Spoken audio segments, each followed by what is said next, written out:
Next class में आप सबका स्वागत है। नेक्स्ट क्लास है हमारी फंडामेंटल एनालिसिस की और आज हमारी ये पहली क्लास होगी, है ना।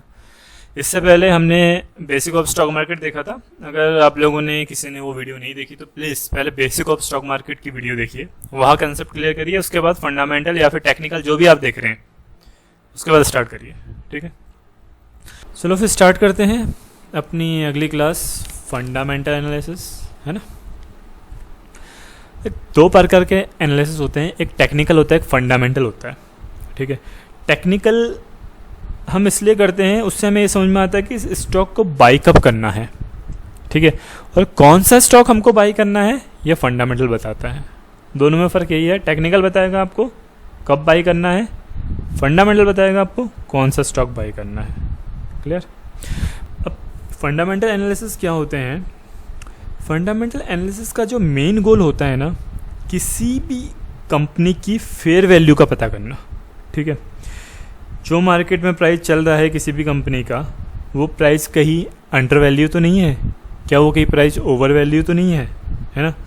सपोज करो किसी का आईटीसी का प्राइस चल रहा है, मान लो 400 करीब अराउंड चल रहा हो, ठीक है। आईटीसी का मान लो आप 400 रुपये उसका शेयर प्राइस चल रहा है, ठीक है।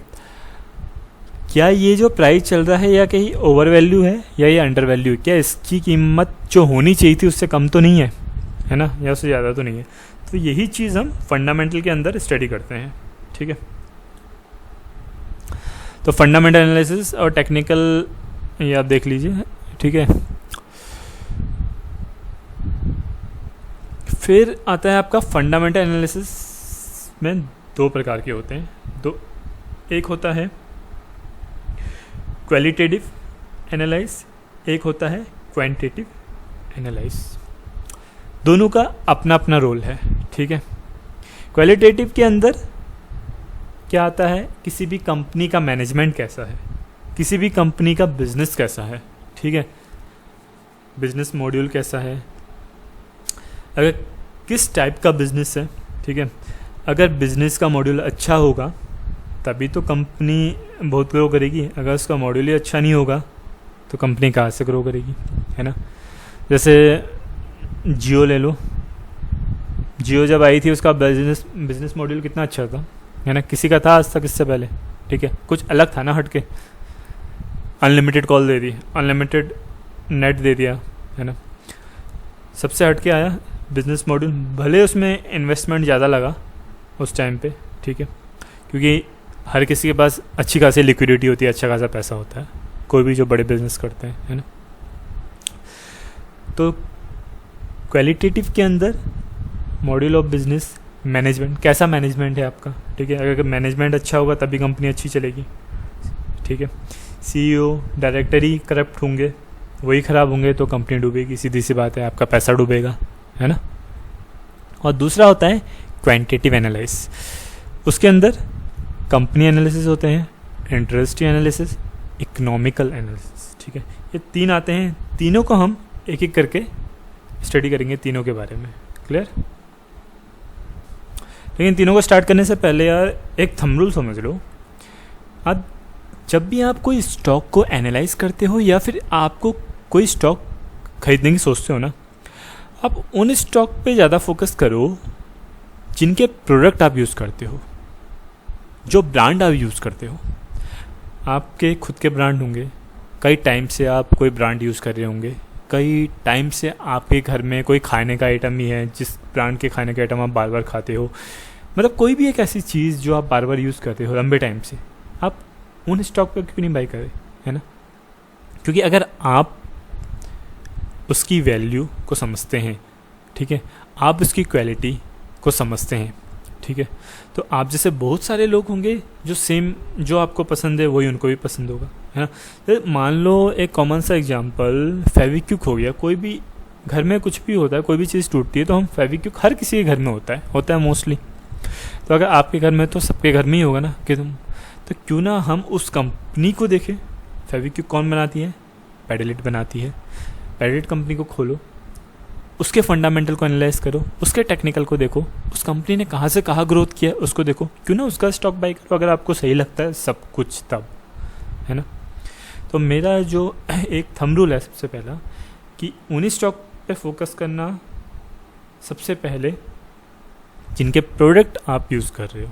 ठीक है, मैं ये नहीं कह रहा हूँ कि जैसे आप कोई प्रोडक्ट यूज़ कर रहे हो, आज उसका प्राइस बहुत ही ऊपर है, ठीक है, आने वाले टाइम पे भी वो आगे ही जाएगा, ऐसा नहीं है। हर किसी कंपनी का डिक्लाइन आता है, किसी कंपनी के अलग अलग फेस होते हैं, ठीक है, बर्थ पे होता है, ग्रो करती है, ठीक है, मैच्योर होती है, फिर डिक्लाइन में आती है, तो हर कंपनी का ऐसा होता है, लेकिन ये आप पे डिपेंड करता है।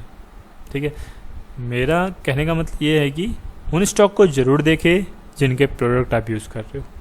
ठीक है, आप तभी यूज़ कर रहे हो क्योंकि आपको उन प्रोडक्ट पे विश्वास है ना।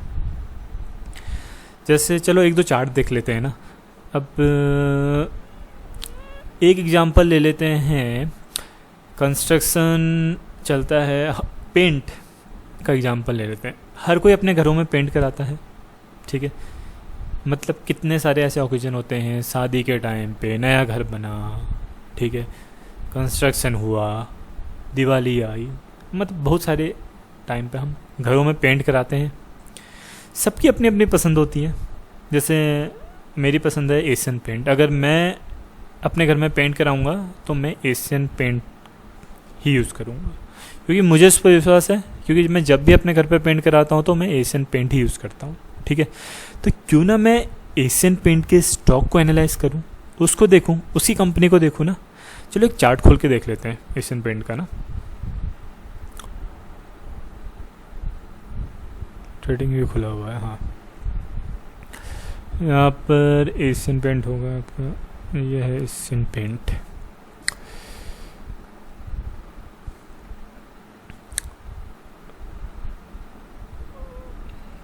तो देखो एशियन पेंट, ठीक है, इस स्टॉक की आज की डेट में वैल्यू है 3501 रुपीज़। आज का लेटेस्ट ट्रेडिंग प्राइस यही है इसका, ठीक है। LTP क्या होता है, लेटेस्ट ट्रेडिंग प्राइस, ठीक है। जब ये क्लोज हुआ था मार्केट तो इसका लास्ट प्राइस ये था, ठीक है, 3501। आज से 10 साल पहले चलते हैं, 2022-2012 में चलते हैं, 2012 या 2010 जो भी लेते हो आप, 2012 में आज से 10 साल पहले इस स्टॉक का प्राइस था 250 के अराउंड था, 250 के अराउंड। सोचो आज कितना बढ़ गया, 10 सालों में कितने गुना बढ़ गया ना। अगर उस टाइम पे सपोज कर लो आपके फादर ने, ग्रैंड फादर ने ये स्टॉक को बाई किया होता, इसकी कुछ क्वांटिटी 100-200 अगर बाई की होती तो आज क्या रेट होता इसका, है ना, कितना अच्छा खासा पैसा बन रहा था, है कि नहीं है। लेकिन आपके फैमिली में फादर ने नहीं किया है बाय, ठीक है, तो ये गलती आप मत करना, स्टॉक मार्केट में जरूर इन्वेस्ट करना, ठीक है। तो मेरा कहने का मतलब ये है कि देखो, लोगों की पसंद होगी एशियन पेंट, तभी लोग प्रोडक्ट यूज़ करते होंगे, है ना, तभी कंपनी का इतनी अच्छी ग्रोथ हुई है और आज की डेट में इसका स्टॉक है। ब्रिटानिया हर घर में यूज़ होता है, हर कोई गुड डे का बिस्कुट खाता है, गुड डे का बिस्कुट ब्रिटानिया कंपनी का ही है ना, हर कोई खाता है, हर किसी के घर में चलता है, ठीक है। तो ब्रिटानिया को ले लेते हैं आज से 10 साल पहले, 2012 में 163 रुपीज़ था 2012 में। आज के डेट में देखो 3690 रुपीज़, कहाँ से कहाँ पहुँच गए भाई 10 साल के अंदर। मतलब कितना इंपॉर्टेंट है जिस प्रोडक्ट को आप यूज़ कर रहे हैं उस प्रोडक्ट के स्टॉक को सर्च करना, है ना। तो मैं ये नहीं कह रहा हूँ कि अभी ये 3690 चल रहा है तो आने वाले टाइम पे ये 5000 पहुँच जाएगा। मेरा कहने का मतलब ये नहीं है। आपको स्टॉक देखना पड़ेगा, एनालाइज करना पड़ेगा। मेरा कहने का बस ये मतलब है कि आपके लिए स्टॉक फिल्टर हो जाएंगे, ईजी हो जाएगी ना, क्योंकि मार्केट में तो इतने सारे स्टॉक हैं, किस किसी स्टॉक को एनालाइज करोगे भाई, है ना, किसी किसी स्टॉक को देखोगे। इसलिए चलो तो हम क्या कर रहे थे, फंडामेंटल एनालिसिस स्टार्ट कर रहे थे, जिसमें हम चल रहे हैं क्वांटिटेटिव एनालिसिस में, ठीक है, जहाँ पर 3 प्रकार की होती है, कंपनी, इंडस्ट्री और इकोनॉमिक, ठीक है। कंपनी की फाइनेंशियल हेल्थ स्पेशली 3 स्टेटमेंट पे डिपेंड करती है, ठीक है। क्या, एक तो बैलेंस शीट पे, एक प्रॉफिट एंड लॉस पे, एक कैश फ्लो स्टेटमेंट पे, ठीक है। तो ये 3 ऐसे स्टेटमेंट हैं जिस पे कंपनी की हेल्थ डिपेंड है। अगर ये तीनों सही हैं, कंपनी की हेल्थ अच्छी है, कंपनी अच्छा ग्रोथ करेगी। तीनों में से एक भी ख़राब है, 2 ख़राब है, कंपनी ग्रोथ नहीं करेगी, सीधी बात है ना। तो एक एक करके तीनों को देखेंगे। सबसे पहले बैलेंस शीट से स्टार्ट करते हैं। बैलेंस शीट क्या होती है? बैलेंस शीट, बैलेंस शीट आपको ये दिखाती है कि इस कंपनी में कितना सामान आपका है, मतलब कितना कंपनी का है और कितना कंपनी ने उधार ले रखा है। ये 2 चीज़ बताती है, क्या क्या कंपनी का है और क्या क्या कंपनी ने दूसरों से उधार लेके बैठी हुई है, ठीक है। एक बैलेंस शीट को खोल लेते हैं किसी भी कंपनी की। तो बैलेंस शीट, यार बहुत सारे टूल हैं, ठीक है, जहां आप कंपनी के फंडामेंटल को देख सकते हैं, ठीक है, जहां आप balance sheet, profit and loss account को देख सकते हैं। मैं यूज़ करता हूँ screener.com, screener.in सॉरी, ठीक है। अगर आपको भी यूज़ करना है तो आप ये यूज़ कर सकते हैं, ठीक है। काफ़ी अच्छा है मेरे लिए तो, क्योंकि काफ़ी कंफर्टेबल है और काफ़ी ईजी है, ठीक है।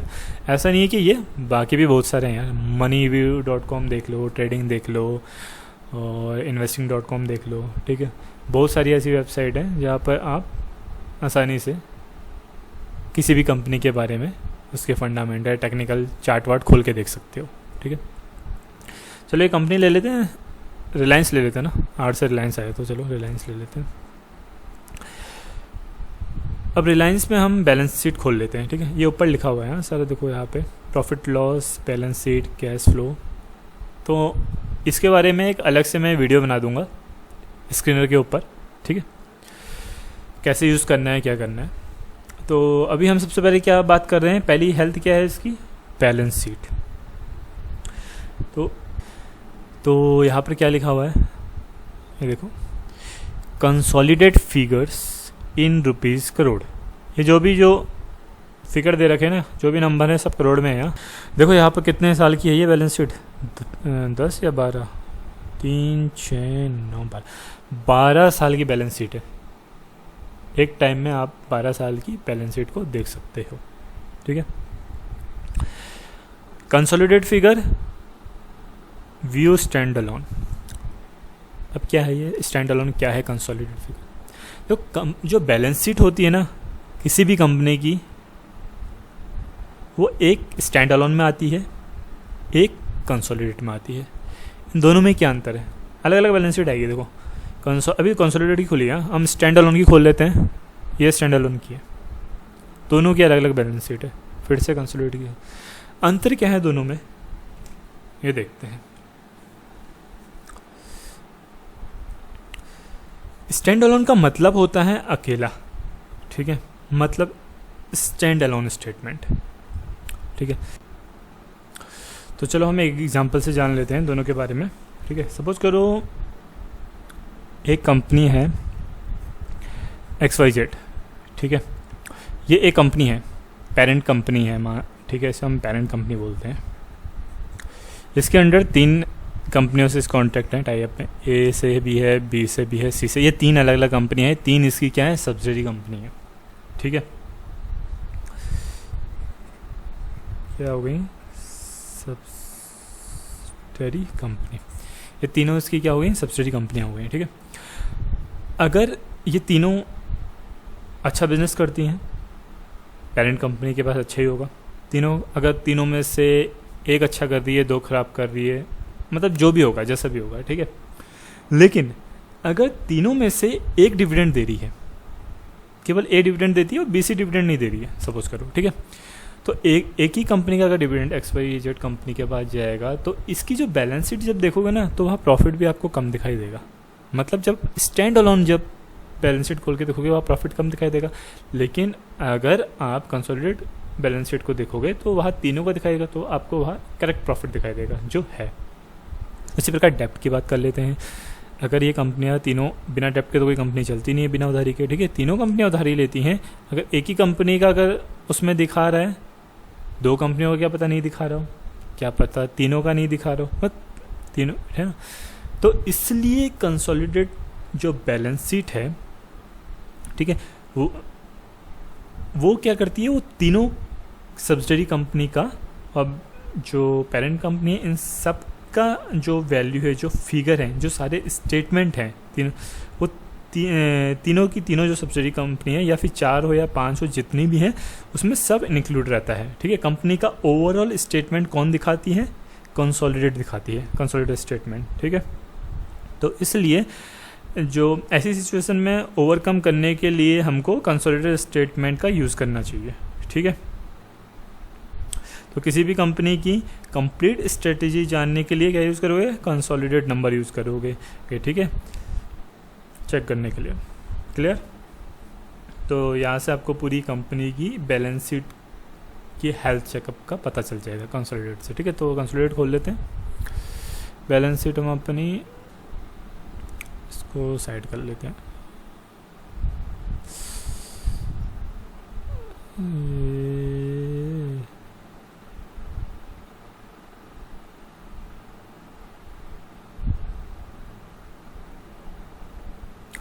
ठीक है, अब एक एक करके इसके बारे में जानेंगे। शेयर कैपिटल, शेयर कैपिटल कौन सी होती है? शेयर कैपिटल को खोल लेते हैं। सबसे पहले आ रहा है शेयर कैपिटल। तो शेयर कैपिटल से पहले हम जरा शेयर होल्डर के बारे में जान लेते हैं। ठीक है, शेयर होल्डर का मतलब क्या हुआ? मतलब हमने शेयर होल्डर के बारे में पढ़ा था ना बेसिक में, कि जो भी कंपनी के शेयर लेते हैं वो शेयर होल्डर कहलाते हैं। भले आप रिलायंस की, अभी हमने रिलायंस कंपनी का चार्ट लिया है, अगर आप इसके शेयर बाय करते हो तो आप भी एक शेयर होल्डर हो इस कंपनी के। ठीक है, तो शेयर होल्डर का मतलब समझ में आया? शेयर होल्डिंग एक होती है, किस किस ने कितना शेयर होल्ड कर रखा है। ठीक है, रिटेलर ने कितना कर रखा है, डोमेस्टिक इंस्टीट्यूट ने कितना कर रखा है, फॉरेन इंस्टीट्यूट ने कितना कर रखा है, ट्रस्ट वालों ने कितना कर रखा है। ठीक है, कितनी कितनी होल्डिंग है, ये कहाँ से पता चलेगा? यहाँ से हमें पता चल जाएगा। आप इन्वेस्टर में चले जाइए, देखो 2020 चल रहा है ना, यहाँ पे आपको पता चलेगा। देखो प्रमोटर ने कितनी होल्डिंग कर रखी है, 50.62% शेयर इसने, एफआईज ने इतने, डीआईज ने 14% कर रखी है, गवर्नमेंट ने इतना कर रखा है, पब्लिक ने इतना कर रखा है। पब्लिक रिटेलर यानी कि आप और मैं, हम जैसे लोग जो, उन्होंने इतना इसमें इन्वेस्ट कर रखा है। टोटल करोगे 100 आ जाएगा। ठीक है, तो एक पैरामीटर आप इसको भी मान सकते हो। देखो क्या है कि सपोज करो मुझे ना रिलायंस के बारे में कोई नॉलेज नहीं है। ठीक है, कुछ पता ही नहीं है, मेरे को कुछ नहीं पता क्या हो रहा है कंपनी में, क्या है, मुझे कुछ नहीं आता। ठीक है, लेकिन मेरे को इन्वेस्ट करना है, तो मैं क्या देख के इन्वेस्ट करूं? सपोज करो एक ऐसी नॉर्मल सी बात बता देता हूँ। ठीक है, देखो यहाँ प्रमोटर को छोड़ दो, एफआईज ने, फॉरेन इन्वेस्टर इस कंपनी पर विश्वास रख रहे हैं, तभी इन्होंने 23.90, ठीक है 24 अराउंड %, बहुत बड़ी क्वांटिटी होती है। ठीक है, डीआई ने 14.67, मतलब मैं एक रिलायंस का चार्ट खोल रखा है इसलिए इसके बारे में बता रहा हूँ, आप दूसरे चार्ट खोलोगे उसमें अलग अलग परसेंटेज आपको दिखेगा। अगर एफआईज ने अच्छा खासा 25-30%, डीआईज ने अच्छा खासा 20 से 30%, इसमें तो 14-15% कर रखा है, अगर 20 से 30% मान लो, अगर इतना किसी ने बाई कर रखा है, किसी कंपनी में इतनी होल्डिंग रखी है, तो इसका मतलब क्या? इसका मतलब ये कि वो कंपनी कहीं ना कहीं तो अच्छी होगी, कहीं ना कहीं तो वो आने वाले टाइम पे पैसा देगी, रिटर्न दे रही होगी। अच्छा, तभी तो एफआईज और डीआईज अपनी होल्डिंग इतनी बना के बैठे हैं। अगर मेरे को कुछ भी नहीं आता, अगर मैं यही देख के एक पैरामीटर यही लेके इन्वेस्ट कर दूँ, ठीक है, थोड़े से ही शेयर को लंबे टाइम के लिए, अच्छा ही है ना। मेरे को कुछ नहीं आता, क्या पता, क्या इनको भी नहीं आता जो फॉरेन इन्वेस्टर बैठे हैं और जो डोमेस्टिक इंस्टीट्यूट बैठे हुए हैं, जिन्होंने इतनी बड़ी क्वांटिटी में इस पर बाई कर रखा है, इन्होंने तो अच्छा खासा एनालाइज किया होगा ना। तो एक पैरामीटर ये भी हो गया, आप किसने कितनी होल्डिंग करी है ये देख सकते हैं, और उसके बेस पे भी अपने स्टॉक को सिलेक्ट कर सकते हैं, अपने स्टॉक को फिल्टर कर सकते हैं।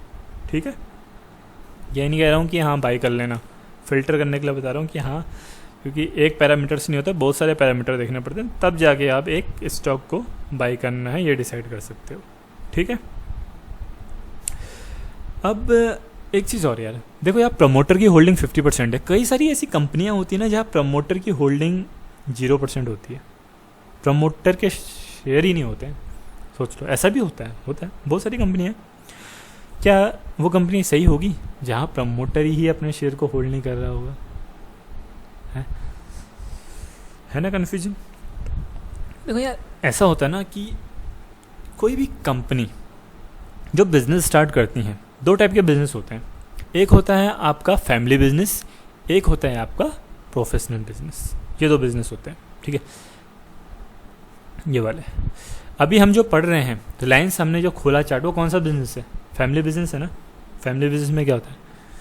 दादा का, फिर पिताजी का, फिर लड़के का। मतलब मेरे सपोज़ करो मैंने कोई कंपनी स्टार्ट की है, मेरी कोई कंपनी, मेरे दादा, सपोज़ करो मेरे दादा ने कोई कंपनी स्टार्ट की थी, मेरे पिताजी ने वो कंपनी चलाई, फिर मेरी, मतलब वो क्या है? एक फैमिली बिजनेस है, ठीक है। एग्जांपल रिलायंस का चार्ट मैंने खोल के रखा, सबसे बड़ा एग्जांपल वही है, ठीक है। एक होता है प्रोफेशनल बिजनेस, जहाँ पर 2 लोग, 3 लोग, 4 लोग एक पार्टनरशिप में एक कंपनी को खोलते हैं, ठीक है। उसमें ऐसा नहीं होता है उनके बाद कि हाँ उनका लड़का उस बिज़नेस को आगे बढ़ाएगा, ऐसा नहीं है। जो बेस्ट होगा, ठीक है, जिसको सारे डायरेक्टर मिल के डिसाइड करेंगे वही उस कंपनी का को आगे चलाएगा, ठीक है। तो फैमिली बिजनेस वाली कंपनी का तो एग्जांपल दे दिया रिलायंस, ठीक है। प्रोफेशनल बिजनेस जैसे कि आप मान सकते हो L&T है, लार्सन एंड टुब्रो, ठीक है। अभी मैं उसका चार्ट भी आपको खोल के दिखा दूंगा। कौन सी, किस टाइप, मतलब क्या अच्छा होता है? फैमिली बिजनेस अच्छा है या प्रोफेशनल बिजनेस अच्छा है, बताओ। आपको एक फ्रॉड पता है? सत्यम कंपनी, सत्यम फ्रॉड पता है आपको? सुना होगा, इसके बहुत सारे फ्रॉड हो चुके हैं, लेकिन उनमें से एक सत्यम फ्रॉड भी है। क्या था वो फैमिली बिजनेस था, ठीक है। उसमें क्या था, पहले तो यार ऐसा होता था ना कि मतलब जो फिगर आउट होते हैं ना, बैलेंस शीट, P&L, ऑडिटर की रिपोर्ट, ये सब में घपला हो जाता था। आज की डेट में तो नहीं होता है, खैर पहला होता था। अब तो सेबी की जो रूल, सेबी काफ़ी सख्त है, ठीक है, काफ़ी रेस्ट्रिक्शन है, काफ़ी कुछ है। तो अब ऐसा होने के चांस 0% है, लेकिन पहले हुआ है ऐसा, ठीक है। वो किस में हुआ था?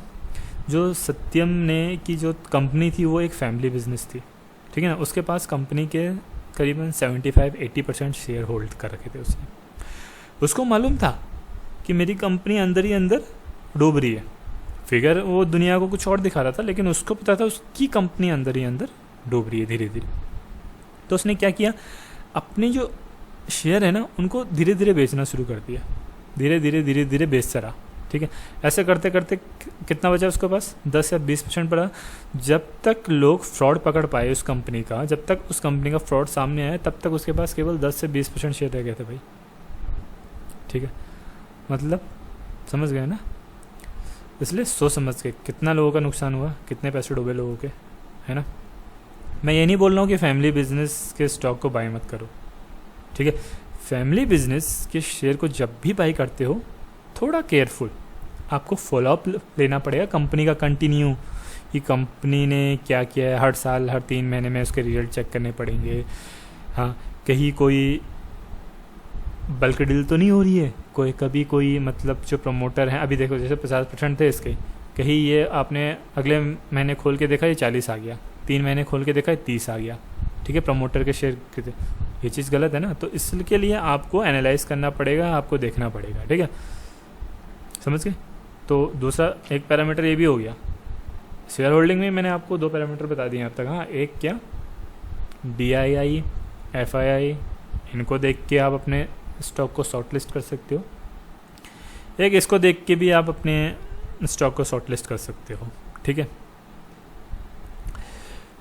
तो एक होता है ना, एक और चीज़ होती है शेयर होल्डर के अंदर, लोग ना, कंपनियां अपने शेयर को प्लेस कर देती हैं, गिरवी रख देती हैं और गिरवी लेके लोन ले लेती हैं। ऐसा भी होता है, बहुत सारी कंपनियां अपने शेयर को गिरवी रखेंगी और फिर लोन ले लेंगी। ऐसा होता है ऐसा। क्या ये सही है? बिल्कुल गलत है। कंपनी अपने शेयर को प्लेस करके लोन ले रही है, ठीक है, सबसे बड़ा नेगेटिव साइन है कंपनी का, बहुत बड़ा नेगेटिव साइन है, ठीक है। अगर किसी कंपनी को लोन चाहिए यार, उसे तो ईजिली मिल जाएगा ना, इतना बड़ा बिजनेस चला रहे हैं, ठीक है, लेकिन कंपनी की कंडीशन इतनी बुरी आ गई कि उसे अपना शेयर को ही गिरवी रख देना पड़े। तो ऐसी कंपनियों से दूर रहो, stay away this type of company, ठीक है। सब बहुत बड़ा थंब रूल है ये आपके लिए, ठीक है। अब हम कैसे चेक करेंगे किसी कंपनी ने शेयर को प्लेस करके रखा है नहीं कर रखा है? आप पीयर्स में आ जाओ। पीयर्स क्या होते हैं ना, कंपैरिजन होते हैं, मतलब कंपैरिजन, जैसे आपने अभी रिलायंस कंपनी का चार्ट खोला है, ठीक है। अब रिलायंस कंपनी जो काम करती है ना, वैसी उसकी कुछ और कंपनियां होंगी, ठीक है, सब्स्टिट्यूट कुछ और कंपनियां होंगी जो सेम काम करती हैं, एक ही इंडस्ट्री होगी। अगर आप जैसे बैंकिंग सेक्टर, अगर आप किसी बैंक का चार्ट खोलोगे HDFC का, तो आपको वहाँ पर सारे बैंक, PSU बैंक, सारे जितने प्राइवेट बैंक हैं, सारे बैंकों का दिखा देगा, ठीक है। तो वो उसके क्या हुए, पीयर्स हुए, ठीक है। तो कभी भी आप कोई स्टॉक देखते हो तो उसके पीयर्स से कंपेयर करना ज़रूरी है, ठीक है। अभी देखो, अब ये हमने पीयर्स खोल लिया, कहीं नहीं है, ऊपर ही लिखा हुआ है। अब यहाँ एडिट कॉलम में आ जाइए और हम नीचे यहाँ एक कॉलम ऐड करते हैं, कौन सा बोल रहे थे हम, प्लेज का ना।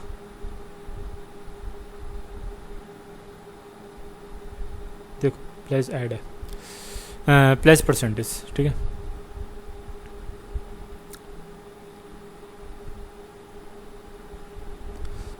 एक सेकेंड,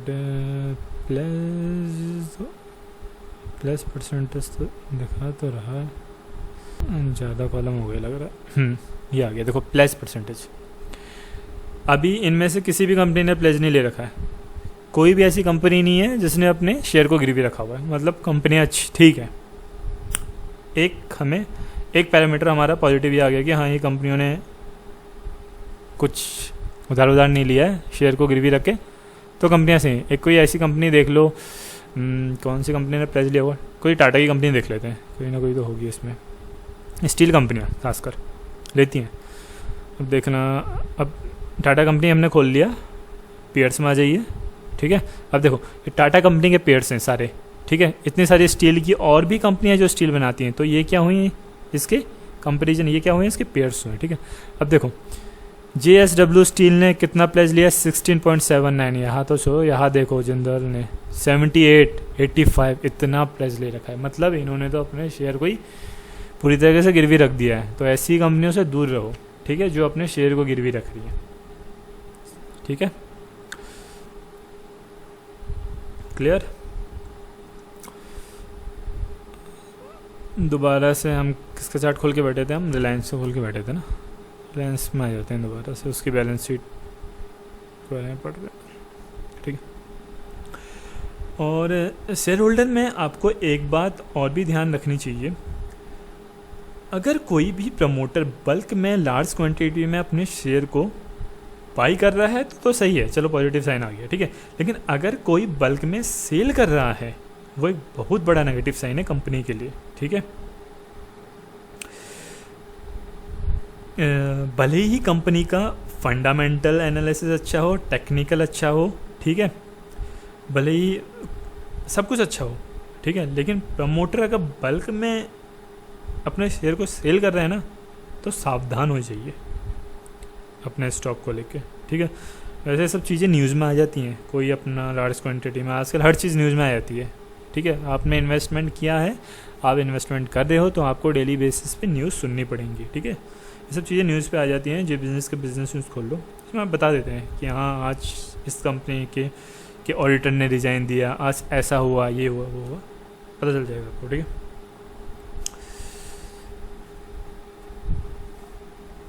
तो अब क्या करते हैं, यहाँ आ जाइए, एक एक करके इनके बारे में जान लेते हैं, ठीक है। शेयर कैपिटल, वो फंड जो बिज़नेस स्टार्टिंग में चाहिए होता है, बिज़नेस को चलाने के लिए चाहिए होता है, ठीक है। मतलब इसके पास 2,981 करोड़ रुपीज़ हैं बिज़नेस चलाने के लिए। धीरे धीरे धीरे जब देख IPO लेके आया होगा, ठीक है, अब धीरे धीरे धीरे तक इसका फंड बढ़ा हुआ है, फिर 5 हो गया, अब 6 हो गया, ठीक है, ऐसा हुआ है देख। तो जब भी कोई कंपनी फर्स्ट टाइम आती है, आईपीओ लेके आती है, आपको पता है फंड राइज कहाँ से होता है, आईपीओ से ही होता है। आईपीओ से जो पैसा आता है बाकी भी होता है जो बिजनेस चलाते हैं, ठीक है। लेकिन एक बार आईपीओ में आ गए, उसके बाद दोबारा फंड राइज करना है, तो मैंने आपको बताया था एफपीओ के बारे में बताया था, ठीक है। तो शेयर कैपिटल क्या होता है आपका, वो पैसा होता है जिससे बिजनेस चलता है, ठीक है। रिजर्व दूसरा है रिजर्व। अगर आप दूसरी किसी उसमें बैलेंस शीट खोलोगे ना, तो वहाँ आपको दिखाई देगा रिजर्व एंड सरप्लस, या ये भी लिखा हो सकता है अदर इक्विटी, इसके नाम से भी जाना है, अदर इक्विटी या रिजर्व प्लस सरप्लस, ये भी होता है, ठीक है। मतलब रिजर्व सरप्लस क्या होता है, एक company make profit that is reserve, ठीक है। मतलब बिजनेस से जो भी प्रॉफिट आया है, वो जो भी पैसा आया है जो रखा हुआ है, वो क्या हुआ, एक रिजर्व हुआ, ठीक है। और इसको अदर इक्विटी भी बोलते हैं। अगर रिजर्व इंक्रीज हो रहा है तो कंपनी के लिए अच्छा है। देखो यहाँ पे बढ़ता चले जा रहा है, धीरे धीरे धीरे धीरे धीरे धीरे धीरे धीरे बढ़ रहा है, मतलब कंपनी ग्रोथ कर रही है, टाइम ले रही है धीरे धीरे धीरे, लेकिन कंपनी ग्रोथ कर रही है, ठीक है। अब देखो यह क्या है, ये था शेयर कैपिटल, हमारे पास इतना पैसा है, ये है रिजर्व। इतना प्रॉफिट बनाया है कंपनी ने बिजनेस में, जो उसका मेन बिजनेस है, उस बिजनेस से कंपनी इतना पैसा बना रही है। मतलब कंपनी इतना पैसा लगा के कंपनी इतना प्रॉफिट कमा रही है, ठीक है। बिजनेस चलाने के लिए कंपनी के पास इतना ही पैसा है, और वो कितना कमा रही है, इतना। अच्छी बात है ना, है कि नहीं है। तो जो ये रेशियो है ना, जितना बड़ा हो, ठीक है, कंपनी जितना रुपए लगा कर जितना ज़्यादा प्रॉफिट अर्न कर रही है ना, वो कंपनी के लिए उतना ही अच्छा है। अगर ये रेशियो 1:30, 1:15 है, बहुत ही बढ़िया है, ठीक है। इसके रेशियो का एक्चुअली में कोई स्टैंडर्ड नहीं होता है। ये रेशियो अच्छे हैं या नहीं, आपको अपने पीयर्स से कंपेयर करके देख सकते हो, ठीक है। बाकी कंपनियों में भी चेक कर सकते हो वहाँ से। जैसे आईटी कंपनी के स्टॉक को अगर बाई किया है आपने, तो आप मतलब जैसे इन्फोसिस है, तो आप किससे देखोगे, विप्रो एचसीएल से चेक करोगे, ठीक है, ना कि रिलायंस से चेक करोगे। पीयर्स उसके कौन से हुए इन्फोसिस के, विप्रो एचसीएल, ठीक है। और जिन कंपनी का रिजर्व और सरप्लस अच्छा होगा, वो कंपनी बोनस और डिविडेंड भी अच्छा देंगी, ठीक है।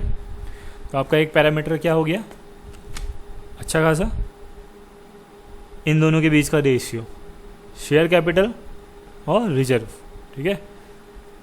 जितना ज़्यादा रिजर्व और शेयर कैपिटल में डिफरेंट होगा, मतलब इतना पैसा लगा के जितना ज़्यादा प्रॉफिट कमा रही है वो कंपनी उतनी अच्छी होगी, ठीक है। और अगर आपका रिजर्व अच्छा है, कंपनी के डिविडेंड देने की चांस है। बहुत सारे ऐसे लोग हैं जो केवल डिविडेंड के लिए ही पैसा इन्वेस्ट करते हैं, डिविडेंड पाने के लिए, ऐसे भी कई सारे लोग हैं, ठीक है। अब नेक्स्ट आता है बोरोइंग, अदर लायबिलिटी, ठीक है। लायबिलिटी क्या हुआ, लायबिलिटी मतलब जो कंपनी को देना है दूसरों को। मैंने बताया था ना कि बैलेंस शीट में दो ही चीज़ होती है मोस्टली, क्या देना है, दिया, क्या दूसरों से लिया है, और क्या खुद का है, ठीक है। बोरोइंग मतलब, लायबिलिटी मतलब दूसरों से जो लिया हुआ है, उधार जो हमने लिया हुआ है, ठीक है। अब ऐसा तो है नहीं केवल इतने ही पैसों में हमने इतना बिजनेस कर लिया, हमने उधार भी लिया है बहुत सारा, उनको मिला के हमने इतना बिजनेस किया है, ठीक है। तो बोरोइंग इसको खोल लेते हैं। ये होती हैं आपकी non current liability. Non current liability मतलब जो कंपनी को 1 ईयर के बाद पे करना होता है, लॉन्ग टर्म, ठीक है। जैसे इसका लॉन्ग टर्म कितना है, इतना है आपका, ठीक है, बोरोइंग इतनी, शॉर्ट टर्म ये सब चीज़ें, ठीक है। एक होती है करंट लायबिलिटी, इसको मैं बंद करके, करंट लायबिलिटी। अदर लायबिलिटी खोल लेते हैं, इसमें मोस्टली आपकी करंट लायबिलिटी आती है। मतलब जो पैसा जो आपको सेम अकाउंटिंग ईयर में पे करना होता है, ठीक है। Account payable, short term loan जिसे हम कहेंगे, जैसे कि ट्रेड पेएबल, ठीक है, नॉन कंट्रोलिंग जो भी है, ये सारी चीज़ें जो आपको इसी साल पे करनी है, वो सारा आ जाता है आपका अदर लायबिलिटी में, उसे कहते हैं आपको करंट लायबिलिटी। ठीक है, non current liability, current liability समझ में आ गया। लॉन्ग करंट लायबिलिटी, जो पैसा लंबे टाइम के लिए रखा है, आराम से चुकाती रहेगी। जैसे आपने लोन लिया है, घर के लिए लोन लिया है, ठीक है, 10 साल 15 साल के लिए लेते हो ना होम लोन, धीरे धीरे चुकाते हो, वो क्या हुई, एक नॉन करंट लायबिलिटी हुई। करंट लायबिलिटी, आपने शॉर्ट टर्म लोन लिया है केवल 1 साल के लिए, 1 साल के अंदर ही चुका दोगे, करंट लायबिलिटी। ठीक है, नेक्स्ट आता है एसेट्स। देखो एसेट्स क्या होते हैं, जो कंपनी के अपने खुद के होते हैं और जिनसे एक उम्मीद होती है हाँ फ्यूचर में ये रिटर्न देंगे, देते ही हैं, उम्मीद होती है। एसेट्स में मशीनरी, प्लांट, ये सब चीज़ें। ठीक है, जैसे एसेट को खोल लेते हैं, फिक्स एसेट को क्या है, इसमें देखो लैंड है, बिल्डिंग है, प्लांट है, मशीनरी है, सिर्फ फर्नीचर, ये सारी चीज़ें जो हमने खरीद रखी हैं और जिनका यूज़ हम अपनी कंपनी में करते हैं। ठीक है, ये सब क्या हुए, एसेट्स हुए। तो एसेट्स में भी दो होते हैं, करंट एसेट्स होता है, एक नॉन करंट एसेट्स होता है। ठीक है, जो फिक्स एसेट होते हैं ना, वो होते हैं आपके नॉन करंट एसेट, मतलब जिसकी 1 साल के अंदर सेम अकाउंटिंग ईयर में रिलीज नहीं कर सकते, मतलब 1 साल के अंदर हम इसको बेच के पैसा नहीं ला सकते, वो हमारे होते हैं फिक्स्ड एसेट। लैंड है, ठीक है, सडनली हम नहीं बेच सकते इसको। ठीक है, लैंड बिजनेस की छोटी मोटी नहीं होती हैं, घर के प्लॉट बिक सकते हैं, बिजनेस जो बड़े बड़े हैं। ठीक है, मशीनरी हैं, प्लांट एकदम से नहीं बिक सकते। ठीक है, तो जिनको हम एकदम से नहीं बेच सकते, जिनसे 1 साल के अंदर पैसा नहीं आ सकता, वो हमारे फिक्स्ड एसेट हुए। ठीक है, मतलब हमारे नॉन करंट एसेट्स हुए। एक होते हैं करंट एसेट्स। ठीक है, अदर एसेट्स में दिखाता हूँ मैं आपको।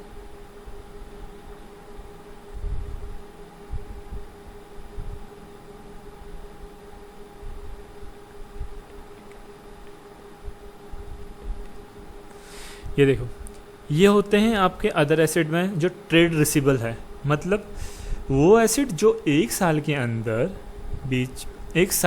या 1 साल के बीच में, ठीक है, जिनको बेच के हम पैसा अर्न कर सकते हैं, जिसके बदले पैसा आ सकता है। ठीक है,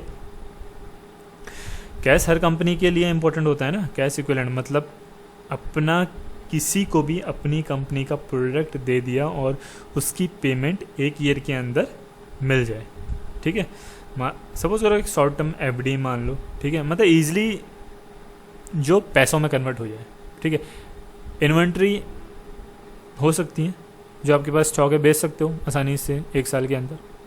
ट्रेड रिसीवेबल, कैश इक्विवेलेंट, ठीक है, लोन जो आपने एडवांस दिए हैं, ठीक है, अदर एसेट्स आइटम जो भी है। ठीक है, तो ये सब सारी किस में आता है, बैलेंस शीट के अंदर क्या क्या चीज़ें आ गई। सबसे पहले आपका क्या आया, शेयर कैपिटल आया। ठीक है, देखिए, फिर आपके रिजर्व आए, फिर लायबिलिटी आई, फिर एसेट्स आई। एक चीज़ और है इसमें, यहाँ पे दिखा हुआ है डेप्रिसिएशन। ठीक है, डेप्रिसिएशन क्या होता है, एक्यूमुलेटेड। एक CWIP का मतलब होता है वर्क इन प्रोग्रेस, जो काम चल रहा है उसमें भी पैसा लगा रहता है ना, जो काम चल रहा है अभी। ठीक है, वही होता है। तो डेप्रिसिएशन क्या होता है ना, डेप्रिसिएशन जैसे कि आपकी एसेट्स है। ठीक है, सपोज करो आपके घर में गाड़ी है, आपने गाड़ी ली। ठीक है, जैसे आज ली आपने गाड़ी, वो 10 लाख की है, अगले साल उस गाड़ी की कीमत कम हो जाएगी 9 लाख की, उसके अगले साल 8.5, उसके अगले साल 8, धीरे धीरे धीरे उसकी वैल्यू कम हो रही है, उसी को कहते हैं डेप्रिसिएशन।